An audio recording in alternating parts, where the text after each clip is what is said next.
You guys make it hard, man. I try not to be petty, but you make it hard. So after elections, African Americans, you decided to take a step back. You'd done the heavy lifting.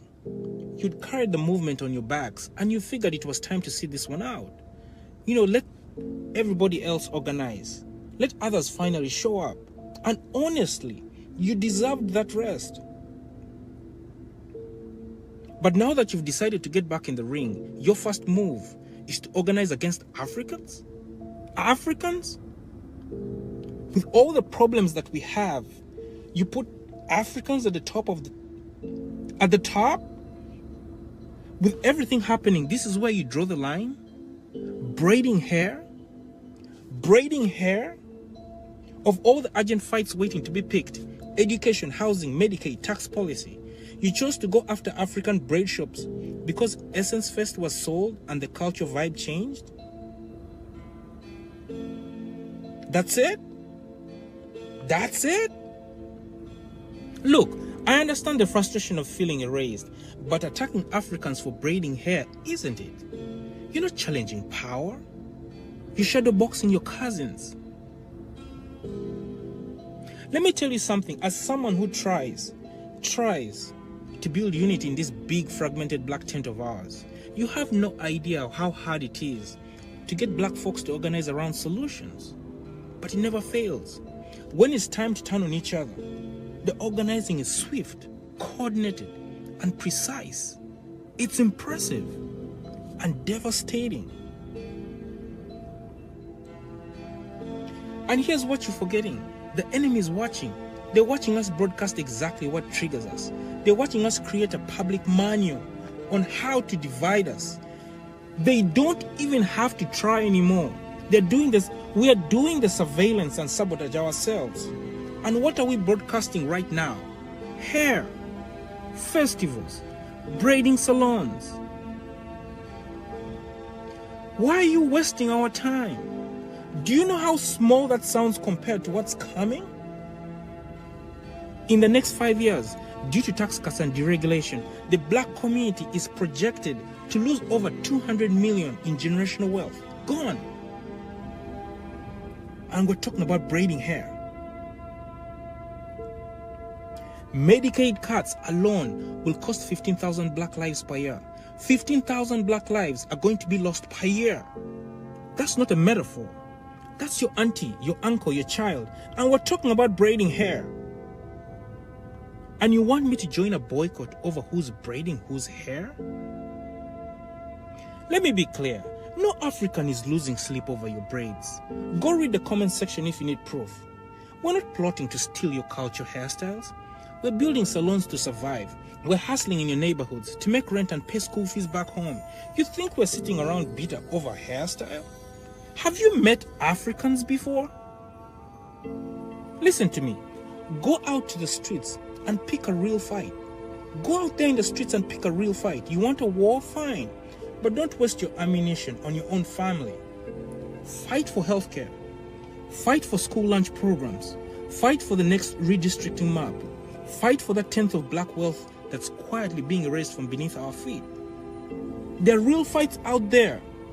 Nobody cares about braiding hair. Because here's the truth. The world is burning around us. And you guys are arguing over who gets to braid the ashes. Nobody cares about braiding hair. Let's move.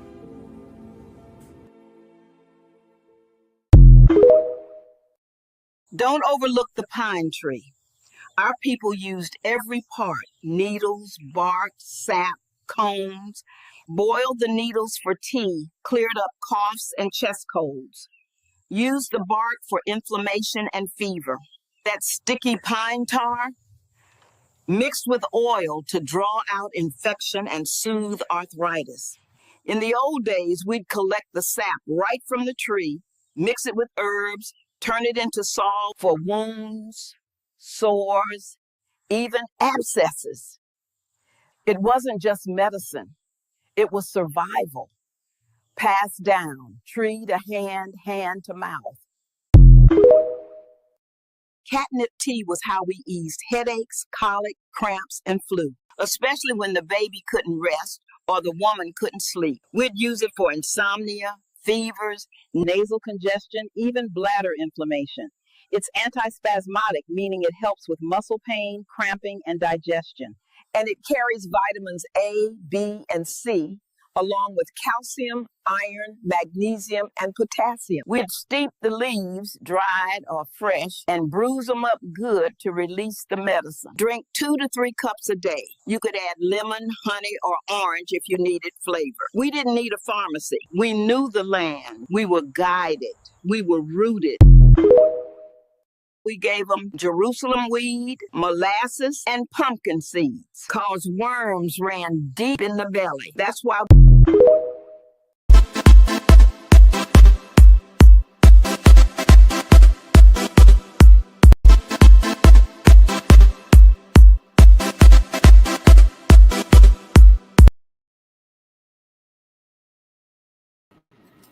Honor and respect, honor and respect, honor and respect. It is another edition of Revolutionary Hoodoo, New Orleans Voodoo Secrets and Recipes, powered by, sponsored by, supported by NOIVD, New Orleans International Voodoo Day.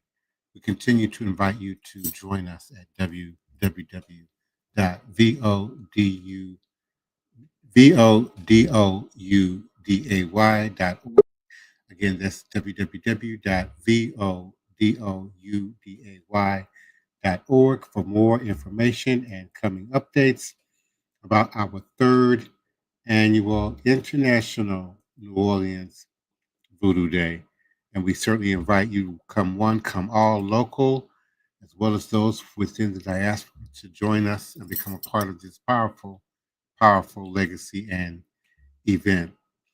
On our last podcast, we were really tracing the triangle, if you will, of the origins and the circulation of power and energy and history that is now known as voodoo, however you may spell it.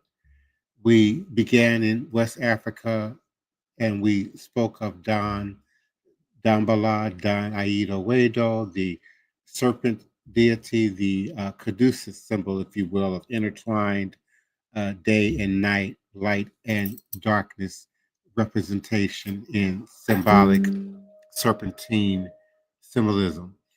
And we talked about the transfer of ancestral honor and acknowledgement, which is really prevalent throughout ATRs, wherever you find Aboriginal and traditional African-based religious systems. But certainly here in the U.S., a great percentage of the foundation of our practices and our traditions rests in ancestral acknowledgement and the understanding that the living are charged with the task of appropriately recognizing the authority of the ancestors. And if our ancestors are not properly buried and given appropriate veneration by the living, then it is believed that they may most certainly return to the earth and walk amongst the living. And this can be viewed literally, this can be viewed figuratively. Certainly when we look at generational health-related complications that are passed down through the bloodline, through the DNA sequencing, and certainly those things that give us our skills, our abilities, our talents, sometimes our sense of taste and flavor are passed down through ancestral memory. We want to start tonight by now looking at voodoo and its Haitian footprint, and then how that subsequently influenced and affected what we have here in the U.S. north of the border. The European slave trade in Haiti, then controlled by the Spanish and called Hispaniola after 1492, brought together more than 15,000 African slaves of different ethnic groups who spoke different languages and possessed many different sets of beliefs. This mixing of so many different ways of life is a relatively small geographic location to the development of the Western incarnation of voodoo, which again can be found from the tips of South America, certainly to North America. The African enslaved were confronted with a very harsh, inhumane, and alien environment, and a different system of belief emerged in response. The Voodoo of Dahomey evolved into the Loa of Haitian tradition. And Loa, unlike the Voodoo of West Africa, can be malevolent and meddlesome and have a place within the everyday lives of voodoo practitioners. The Loa can mount or enter the body of a believer at any time and possess them, controlling their actions and leaving them with no memory of the experience afterwards. This reordering of the powers of the Voodoo into those of the Loa was almost certainly a response to the attempts on the parts of Spanish masters to convert slaves to Catholicism, often forcing them to swear oaths against voodoo practices. Slaves were starved, beaten, worked to the point of physical collapse and death, given new names, intermixed and separated from their families in an attempt to obliterate any semblance of community and identity that would remind them of their African roots. The Voodoo of African tradition were considered too benevolent and detached, considering the brutal and extremely traumatic experiences of the followers in Haiti and certainly in the New World. And thus the Haitian Loa emerged as more involved deities in the lives of their followers and were certainly instrumental in aiding adherents in their resistance to total conversion. Voodoo was also kept alive as a link to their lost homes in Africa and continued to be practiced in secret. The Loa of the Voodoo song in Haiti are certainly very similar to those of the Dahomey in Africa, but possess qualities that are more geared toward human emotions and states of being as opposed to the control over the elements of the earth. The supreme god was known as Bondi, who is not actively involved in the affairs of human beings, meeting instead with the lesser deities between heaven and earth to answer the questions of men concerning worldly problems. Haitian slaves recognized only that in order to preserve their culture in an oppressive and alien environment, they would need to adopt their beliefs to exist under the radar, so to speak, of their Christian European captors. After France gained control of the island from the Spanish, who then re Christianized the island, Saint Dominique, King Louis, I believe the 14th, issued the Code Noir or the Black Code in 1685, declaring it illegal for slaves to congregate in large numbers without the supervision of whites in order to prevent the practice of traditional religions and possible insurrection. The Code Noir also made any religion aside from Catholicism illegal, and any practice of voodoo was considered Satanism. The Catholic religion was given even as an excuse to justify slavery, arguing that it presented Christians with the opportunity to save the souls of the heathen Africans through conversion. Ironically, it was Catholicism that presented voodooists with a means through which to preserve their culture. And we saw a similar demonstration of that in Cuba with the survival and redevelopment of Lucumi and Santeria. Voodooists in Saint Domingo adopted their veneration of the Loa by identifying them as synonymous with many of the Catholic saints. Not only did the saints resemble the Loa in image, they also mirrored them in some aspects of personality. Saints, like Loa, had special days in which they were to be worshipped specifically. They also reacted similarly to dishonesty and disloyalty. Two loyal systems of deity and divine humanity run almost exactly parallel to one another and provided African slaves with a means through which to practice their religion without the fear of severe punishment. The pantheon of Haitian Loa were paid respect and homage through altars built around images of Catholic saints, thus giving worshippers the freedom to practice their religion. Dambala, or the divine snake god, represents tranquility and harmony, grace and strength, and is also as old as humanity. Thus, he was linked to St. Patrick, who was responsible for driving snakes from Ireland. Legba was seen as a counterpart to St. Peter, given his importance as a messenger between the deities and human beings. His purpose as a gatekeeper places importance upon showing him proper veneration and respect for voodooists. Legba must be approached carefully, since Legba is represented by a creolized, born in Haiti and adopted to slave culture image of a man and a smoking pipe and a large bag in tow who is often seen as a trickster. It was the mistake of Christians to liken him with the devil.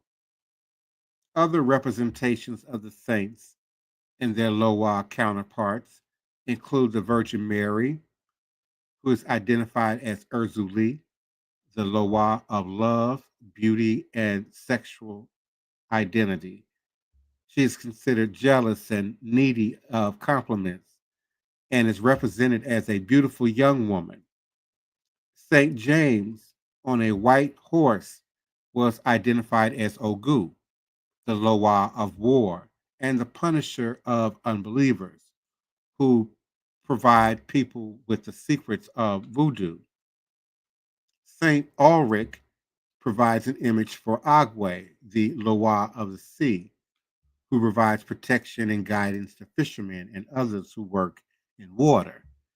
St. John the Baptist serves to represent Kozan Zaka, the Loa of agriculture, seen as the representation of the peasant class.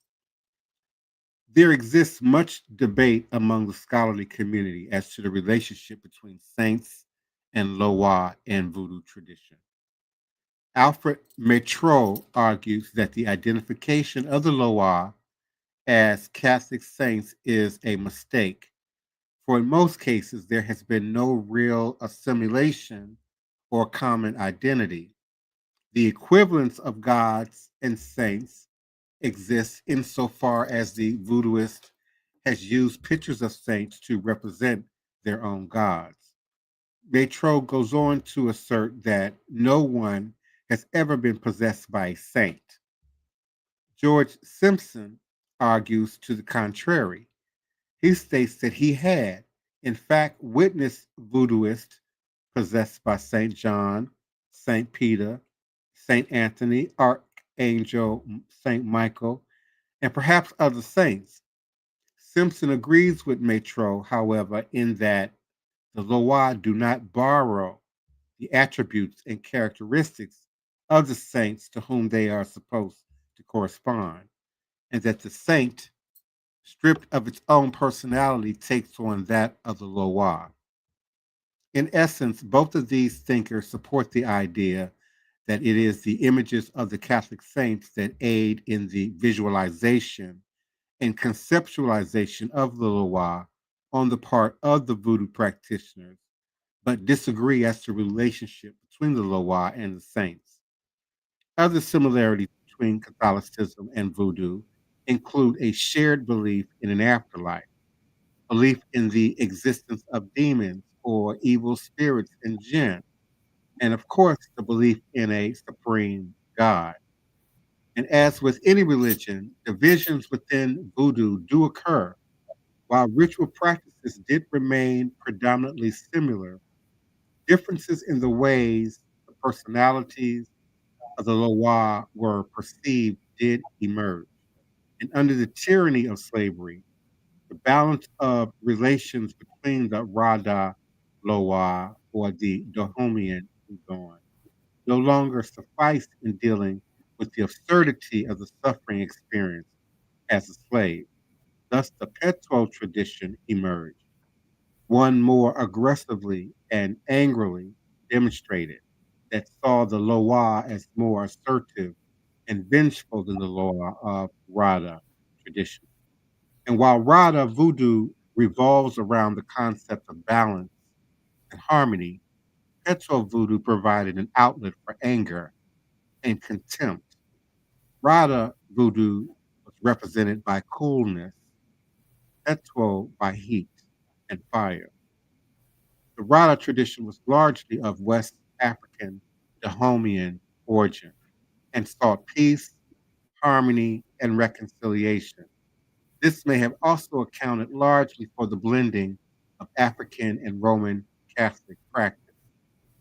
The Petro tradition, which was largely Congo in origin, was a much more aggressive incarnation of voodoo and is associated with the invocation of spirits and charms to both heal the afflicted and punish the wicked. This division points out the belief on the part of voodoo that energy in itself is amoral, not inherently good or evil, and can be swayed in either direction depending on the actions of deity and the individual. Petro voodoo did not believe in a separate system of deities. They simply reinterpreted their personalities. For example, Legba is renamed Kaufo Legba and is seen as extremely vengeful if his will is not carried out to his satisfaction. Urzali is reinterpreted as Urzali Danto, a woman of great rage who destroys those who fail her and provides protection for those in grave peril. Ogu is seen as Ogu Foray, the Loa of iron and war who inflicts great physical harm upon those who disobey him. This emergence of a two-sided incarnation on voodoo may have many ways shaped what would emerge as hoodoo conjure practices in the United States. The petrol side of voodoo is one largely of action.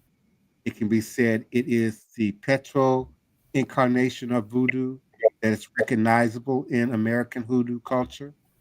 The petrol movement within voodoo is believed to have been headed by a man named Don Pedro, considered to be the pioneer of the entire movement. The dances he performed were believed to have inspired slaves to fight and resist the abuse of their captors and may have led, at least indirectly, to the Haitian Revolution and to the massive influx of voodoo into the United States.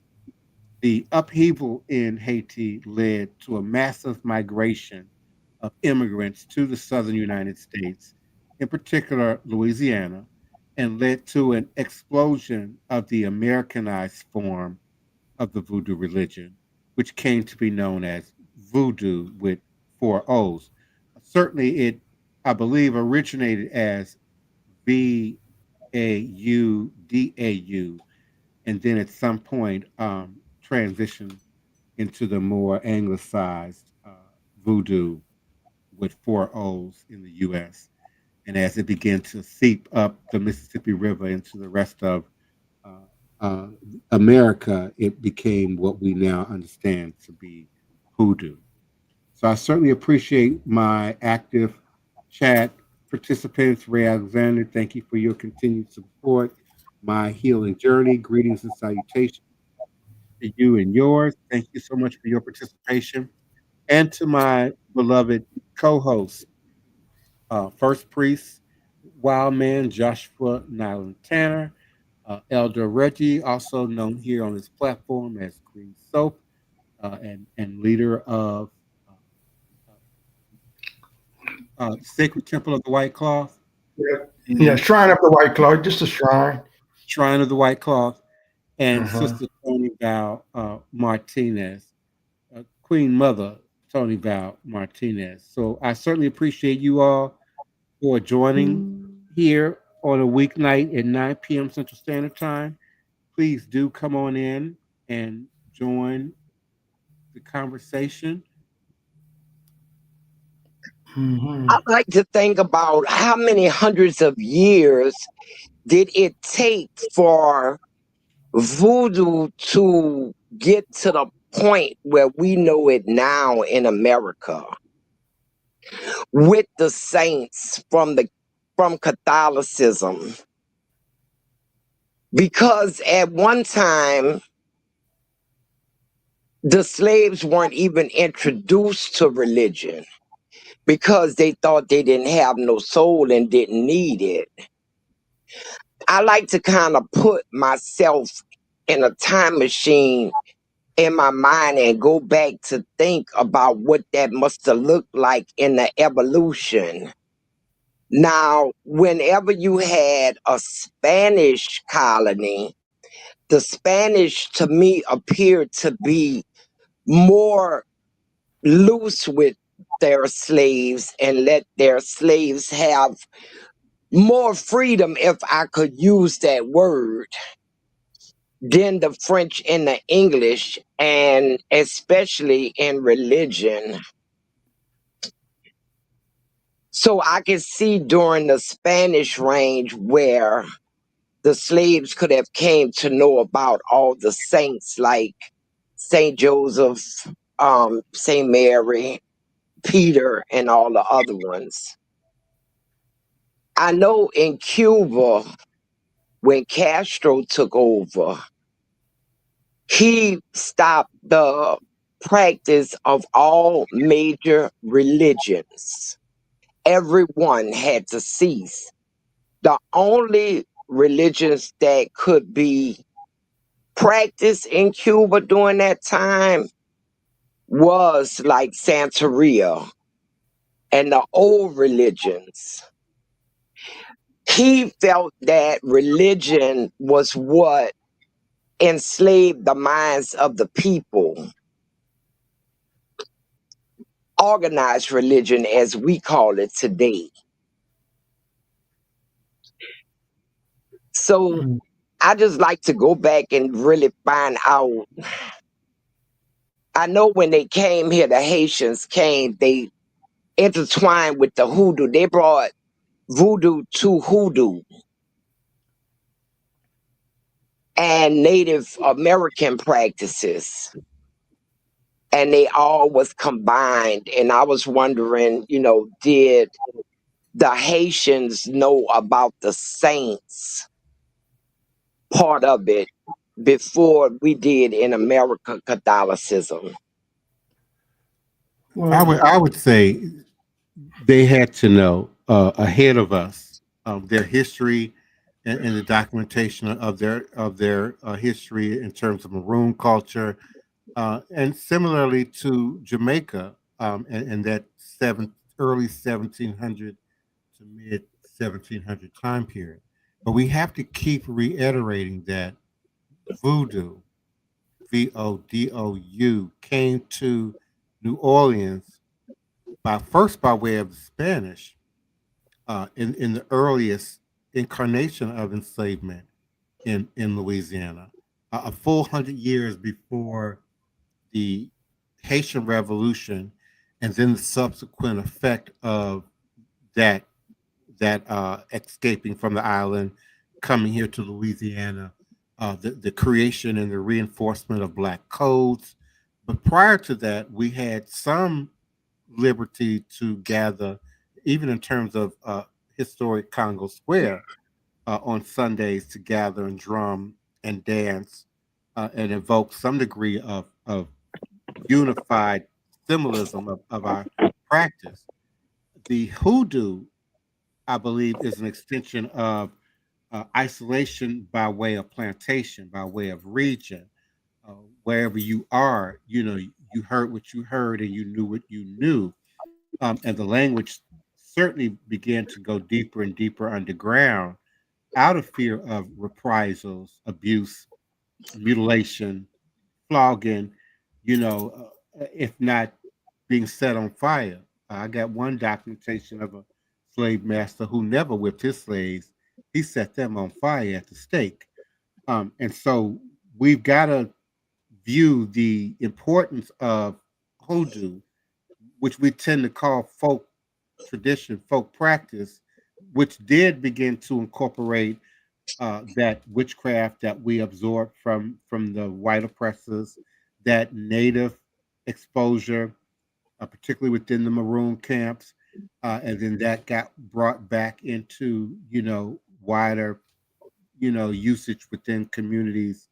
But voodoo certainly, and again Haitian voodoo, had a more of a negative effect, I believe, on the demonstration here in the South than anything, because of the fear of uprisings, of revolution, of killing, the slave masters as a result of some crazed voodoo trance. Is how that would have been perceived, and certainly all the ghost stories and trauma tales that would have traveled from Haiti with this fleeing populace, Creole populace, into Louisiana would have certainly begun to shape our movement, but also how we would begin to identify and self-identify. It was probably even at that point that we started to um, use Christianized language to uh, give do away with any shadow, with any negative connotation uh, to the practice. You know, And it was Elder, that fear of Haiti. The United States did not forget those slave owners' fear, because Haiti is one of the hardest countries to get to come to the United States. We got a lot of them here now, but it's harder than any country to get a visa and actually come here. Um, they're afraid of Haitians. Haitians don't have a dry foot law that, like, if they come on a boat and if they touch land, they can stay. No, if they touch land, they're still going back. There's still a great fear of Haitians. They don't want Haitians to teach these YNs what revolution really is. That's what I think. Mm. That's what I think. What say you, Elder Reggie? Yes, peace, Divine Prince, Sister Toni, Joshua, and the collective audience in the chat room. Well, I'm sitting here and I listen to everything, but if I could just put it in a little chronological order, it may make a little sense. When we got to talk of Abome, Dahomey, and Nigeria, those regions first was being captured by the Arab slave trade, then eventually the Portuguese. The Portuguese were some of the first slave raiders to bring slaves to the New World. And some of their main ports was Brazil. In Brazil, you got Candomblé, you got the Orishas. And those systems are older than what we call voodoo. But in Benin itself, that is nothing but Orisha. It's called the Nago system.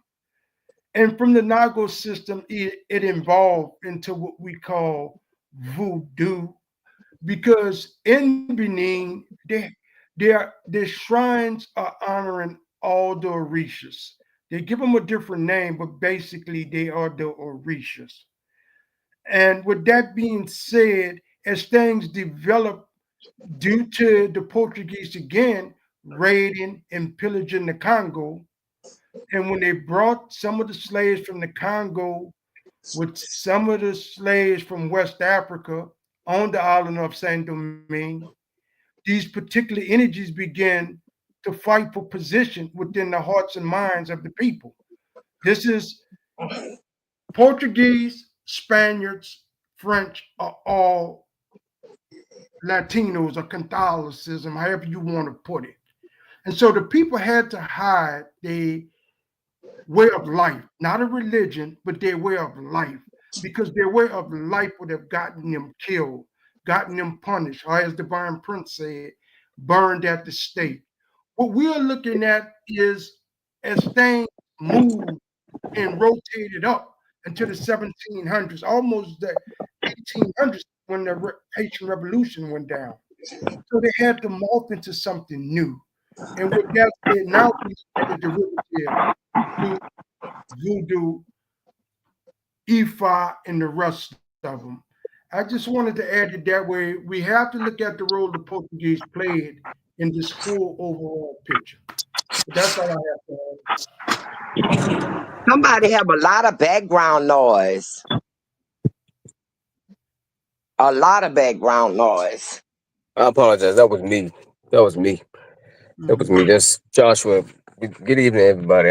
I'm actually just getting in and catching into what you guys were saying. I got in on it, but I had some things I had to focus on, so I really wasn't really dialed in. But I hear what you guys are talking about and what you're bringing up, Mr. Reggie, about the amalgamation of the different influences of Catholicism through different languages and conquerors that came through the Caribbean, or came down the West African coast to the Caribbean, to South America, to throughout everywhere.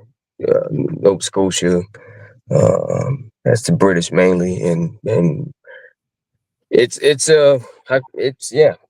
depending like in exactly what Ty was saying in terms of it's a layered thing, because you're talking about one aspect. You're not even talking about the cultures that they're actually influencing and what they are actually already have. It's a lot different from location to location. Even here in New Orleans, people talk different on one side of the river than they do on the other side of the river. And some of us, we got families that lived on both sides of the rivers and understand both languages, but some of us haven't had that opportunity to have like family like that. But it's weird. It's a very interesting dynamic, I must say. Being from New Orleans, having family from the Lower Nine and family from Algiers, it's very in old Algiers area. Like it's very in your face. And I hear it in language. I hear it in tone. I hear it in the blues a lot. Like it's in the blues. I didn't get a chance to really pull my notes for that. I did pull up some notes about the is it the Inuit people and the Inuit tongue, which is like if you guys any of you guys know any blues songs, like it's like it's a tongue that was used in Greenland, off far north as Greenland, like indigenous tribes. As far north as Greenland and into Canada and northern part of America, like the Dakotas and Lakota, it's the same tongue that you hear when you hear Indians singing and chanting songs. It's like a male tapping into its female expression of his vocal cords, and he's yelling at a high falsetto or high pitch, and that's in the blues. You can hear that all day in the blues, and I don't think that's a coincidence at all. But that's how the things travel. That's how it travels through our blood, and that's how it manifests a lot of times through our art and our expression. And you know, Algiers was once the quarantine area for all the slaves before they came actually into the city of New Orleans. So you met up with a lot of different tribal people being held together for a certain amount of time and being what they call broken in.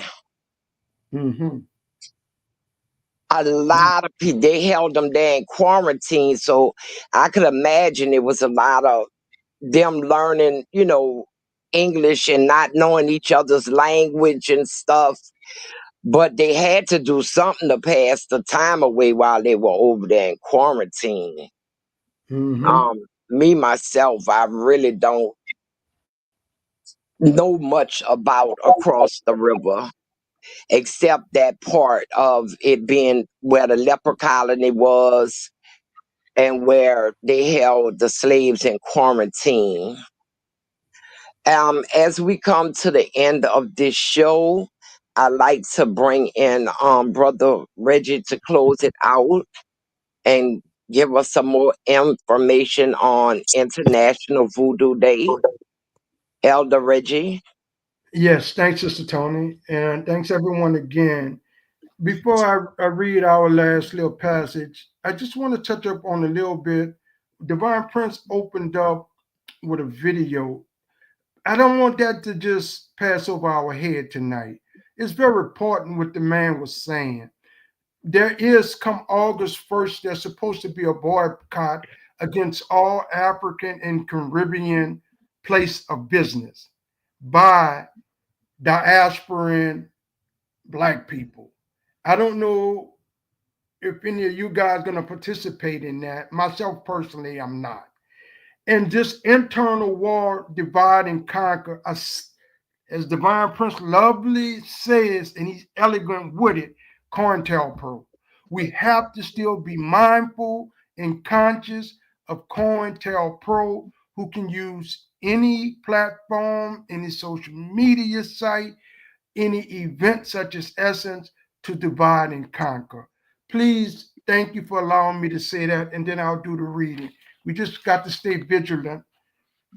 Lest we forget, the spiritual medicine of voodoo brings healing and relief from the shackles of slavery that binds the master and the slave to the same chain of social division. Until that message really rings out and get healed, we will continue to stay in this battle division. With that, I say thanks everyone again. Ashe, Ashe, Asheo. Peace, everyone. Peace and blessings. Good night, everyone. Have a great evening. Join us here tomorrow. Ashe.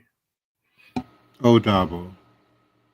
ADOS, FBA, and the indigenous movement all have vanguard leaders. They also have influencers, and then they have their zombie army that just goes out and floods social media. They repeat the same myths. They're easy to debunk, and we're going to do it real quickly. The first and most commonly used is that Africans sold us into slavery. To flatten the entire continent of Africa into one homogenous group is a clear indicator of ignorance. The continent of Africa was composed of thousands of different ethnic groups, hundreds of different nations. These nations had a history of disputes and wars. These were exploited by Europeans through military pressures, economic coercion, kidnapping, etc. Intermediaries have existed in every criminal economy. But it's our responsibility to pursue the architects. Blaming Africans alone cleans the hands of Europeans, removes them of any agency. Make a comparison.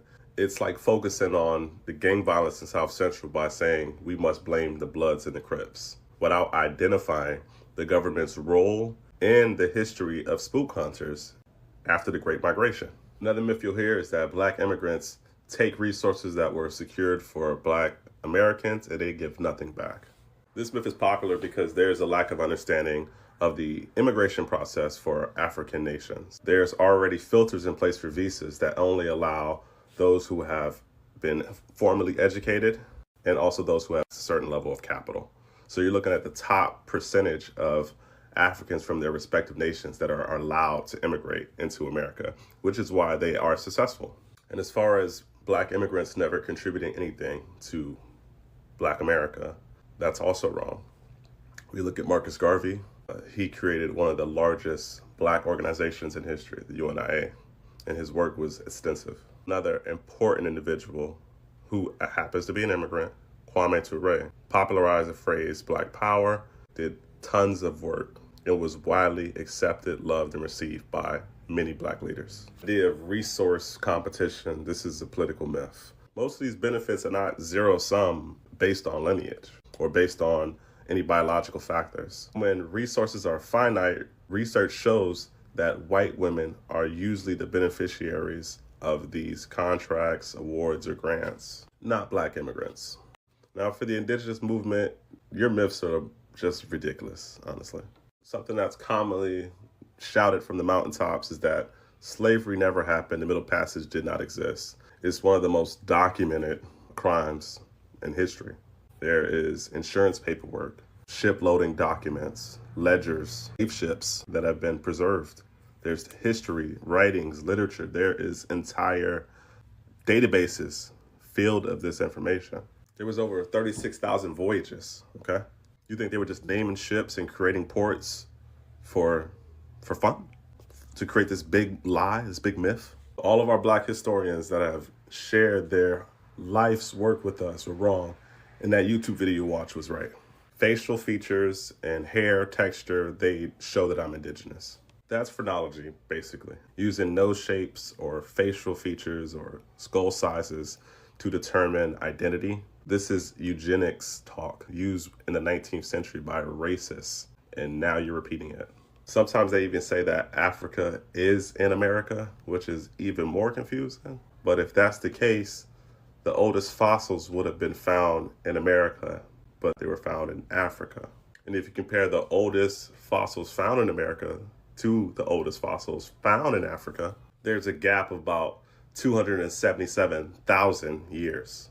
The simplest readings of fossils, genetics, and material culture all point to the same truths. Life started in Africa. It migrated to Eurasia. We then see some life migrating to the Americas. That migration to the Americas happened at a much later date.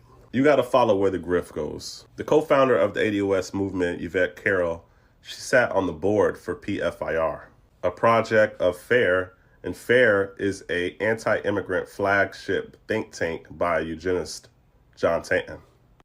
Tariq Nasheed is a former pimp turned influencer.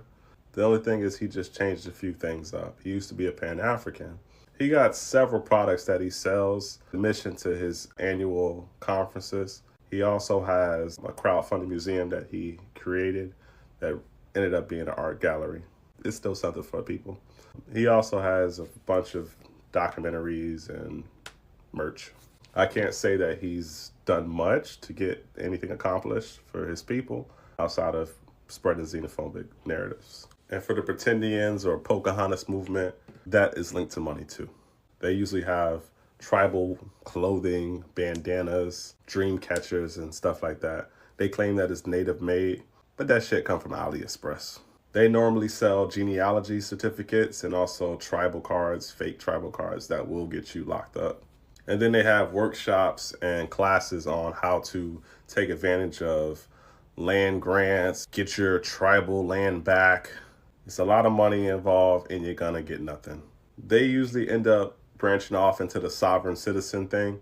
That's a whole nother story. But that's the breakdown of all three of these organizations. Next, we're gonna talk about the idea of the exceptional Black immigrant complex that some Africans who immigrate here have. ADOS.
Allow me to show you something.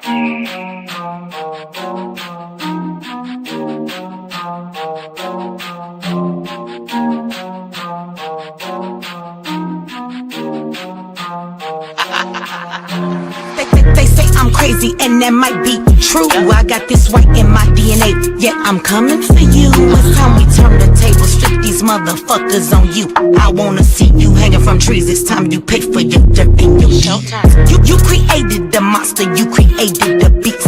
Now all this savagery you just gon' reap. I'm coming home, daddy, to the plantation, and I'm taking the lives of everybody, including the children, on some Nat Turner. Oh, do you hear that sound? It's about to go down. Unleash the beast, we about to tear this motherfucker down. Do you hear that sound? It's about to go down. Unleash the beast, we about to tear this motherfucker down. I met my girl Harriet at the gate. If you wanna know how she doing, yeah, she's straight. But she had one question: when we gon' get up? All that talking tough, yeah, we don't walk it tough. She got it locked and loaded, got that piece up on her side. She looked me in my eyes and said, "Meet you ready to ride?" Moving forward, you gotta use both eyes. Watch your front and watch your back. Keep your hands up on your gas. Do you hear that sound? It's about to go down. Unleash the beast, we about to tear this motherfucker down. Do you hear that sound? It's about to go down. Unleash the beast, we about to tear this motherfucker down. He sit at the table, but he don't order no bacon. He greet me in those words, assalamu alaikum. Got them glasses on his face and them waves in his head. He go by the name of Detroit West. He looks me in my eye and says, "You only get one try. Know that your biggest opposition will come from the inside. I know you wanna love them all, but don't even try, because they'll smile up in your face while plotting your demise." Do you hear that sound? It's about to go down. Unleash the beast, we about to tear this motherfucker down. Do you hear that sound? It's about to go down. Unleash the beast, we about to tear this motherfucker down.